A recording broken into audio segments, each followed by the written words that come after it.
আমাদের অনেক সম্মানিত নাগরিক, সমাজের সর্বস্তরের গুণীজনরা এখানে উপস্থিত আছেন। জিয়া পরিবারের সদস্য বিএনপির চেয়ারম্যান জনাব তারেক রহমান এবং জিয়া পরিবারের অন্য সদস্যদেরকে আমরা দেখতে পাচ্ছি। অবসরপ্রাপ্ত প্রধান বিচারপতি জেআর মুদাসসির হোসেনের সভাপতিত্বে আয়োজিত এই শোক সভায় দলমত নির্বিশেষে দেশের বিশিষ্ট জনেরা তাদের শোক, শ্রদ্ধা ও স্মৃতিচারণায় অংশ নেবেন।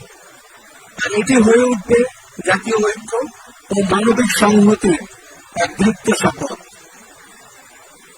শুধুই আজ আমরা সমাজের সব মত পথ, ধর্ম, বর্ণ, পাহাড় ও সমতলের আদিবাসী এবং প্রায় সব পেশার প্রতিনিধিত্বকারীদের আমন্ত্রণ জানিয়েছি মঞ্চে এসে এবং খালেদা জিয়াকে নিয়ে কথা বলতে। সময় স্বল্পতার কারণে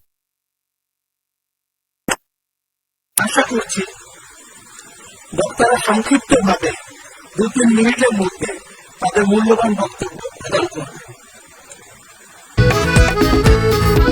খাবারের পছন্দ ভিন্ন হলেও মজার বেলায় সবাই এক। আমাদের সব বক্তা জাতীয়ভাবে এবং তার স্ব ক্ষেত্রে অত্যন্ত পরিচিত ও আলোচিত।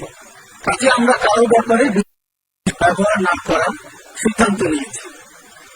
একইভাবে আমরা বেগম খালেদা জিয়ার নামের আগেও বিশেষণ ব্যবহার না করার জন্য অনুরোধ করছি, যাতে বিশেষায়িত না করা হয়। কেননা ইতিমধ্যে রাজনীতি, শাসন ও অনুসরণীয় ব্যক্তিত্বের জন্য দেশে এবং বিদেশে বেগম খালেদা জিয়া সব বিশেষণে বিশেষায়িত হয়েছেন, সিক্ত হয়েছেন মানুষের ভালোবাসায়।